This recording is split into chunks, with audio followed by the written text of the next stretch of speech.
Question है, इसमें तुमको कह रहा है कि ये साइक्लिक ट्रेपीजियम जो होगा वो आइसोसेल्स होगा और उसका डायगोनल्स जो होगा वो इक्वल होगा। आइसोसेल्स का मतलब हुआ कि you must have to prove the sides non parallel sides are equal. ये दोनों नॉन पैरेलल साइड है, AD बराबर BC एक हो गया, और दूसरा जो है वह तुमको AC इक्वल करना है हमको BD का। ये दोनों काम हमको करना है। अब ये होगा कैसे? तो इसमें सिंपल सा बात है, अगर हम ABC ट्रायंगल ले लें और ABD ट्रायंगल ले लें, दोनों में डायगोनल आ गया, दोनों में ये नॉन पैरेलल साइड आ गया। अगर ये दोनों ट्रायंगल को हम कॉन्ग्रुएंट कर दें तो हमारा काम हो जाएगा। अब बात है कि यहाँ पर में कॉन्ग्रुएंट करने के लिए हमको क्या चाहिए, कैसे हम इसको कॉन्ग्रुएंट कर सकते हैं? कॉन्ग्रुएंट करने के लिए जो क्राइटेरिया हमारे पास है, SAS या SS या SAS, ये जितने भी ASA जितने भी क्राइटेरिया हैं, इसी 4-5 क्राइटेरिया को हमको यहाँ यूटिलाइज करना होगा। वो यूटिलाइज करने के लिए तुम्हारे पास कोई भी साइड इक्वल है ये नहीं दिया हुआ है, कोई साइड इसमें इक्वल नहीं दिया हुआ है, बल्कि इक्वल प्रूव करना है। दूसरे तरफ तुमको इसमें ये भी नहीं दिया हुआ है कि कौन सा एंगल किसके बराबर है। लेकिन हम जब तक कॉन्ग्रुएंट नहीं करेंगे तब तक हमें ये चीज मिलेगा नहीं। इसमें दूसरा हमको प्रूव करना है AC बराबर BD, ये हमको प्रूव करना है। अब यहाँ पर मैं प्रूफ में आ जाओ। अब तुम प्रूफ में आ जाओ तो प्रूफ में तुमको क्या मिल रहा है? तो यहाँ तुम एक चीज देख रहे हो, ये एंगल A और ये एंगल B, ये दोनों का सम जो होगा वो कितना होगा? 180 डिग्री। ठीक है, इस दोनों का सम हो जाएगा 180 डिग्री। तो यहाँ हम लिख देते हैं इस बात को, angle DAB, angle DAB plus angle ABC, ये इक्वल टू 180 डिग्री होगा। और angle ABC plus angle ADC, ये इक्वल टू भी होगा 180 डिग्री। यहाँ पर DAB यानी A एंगल हुआ, इसमें ये B एंगल हुआ, इसमें B एंगल हुआ और ये D एंगल हुआ। बात समझ में आया?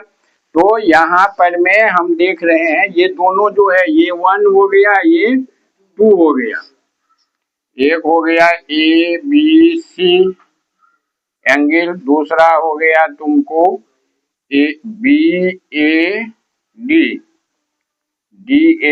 ये इक्वल टू हो जाएगा DAB इक्वल टू हो जाएगा ADC का, यानी ये एंगल इक्वल हो गया इस पूरे एंगल का। ये एंगल इससे इसको जो लिखेंगे angle DAB plus angle ABC, ये equal to angle ABC plus angle ADC होगा। ये ABC क्यों हुआ? ये दोनों 180 है दोनों का जोड़, इसलिए ये दोनों कट गया, तो एंगल DAB ये इक्वल टू हो गया एंगल ADC का, यानी DAB ये एंगल इस DAB ट्रायंगल का ये इक्वल हो जाएगा किसका? इस एंगल का। बात समझ में आया? यहां से DAB ये ट्रायंगल ये हुआ, ये ए बी डी ट्रायंगल का एंगल हुआ। और यहाँ पर में ये एंगल इक्वल है, तो ये ए डी सी का एंगल हो गया हुआ। तो एक एंगल हमको मिल गया। अब दूसरा एंगल हमको चाहिए। दूसरा एंगल जो चाहिए तो ये एंगल और इतना दूर ये एंगल,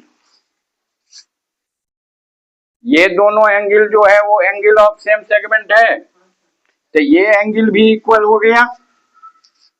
तो दो ठो एंगल इक्वल हो गया। और दोनों जो है वो किस पर बन रहा है, ए बी साइड पर में बन रहा है।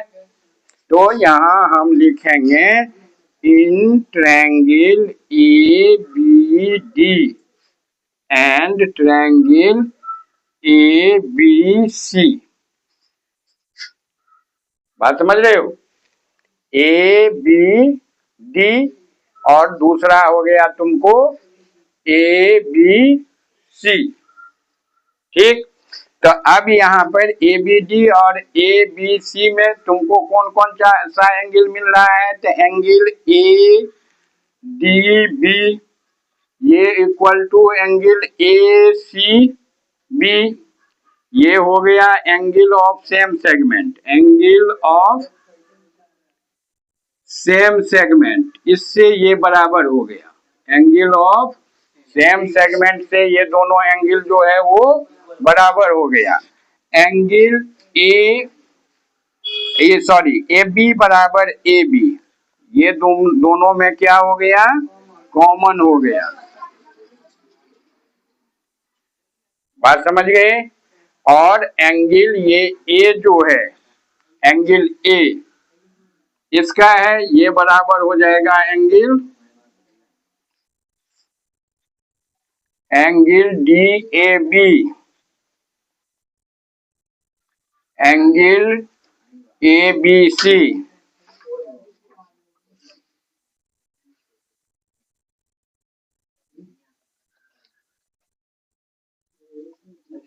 तो ये कौन सा इसमें यूज होगा, यूजिंग कौन सा क्राइटेरिया यूज होगा, ए एस। ये triangle A B D congruent to triangle A B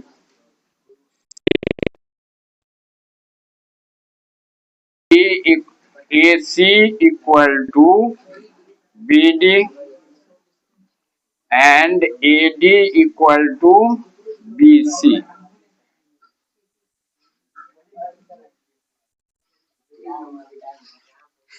बात समझ गए? लिख लो।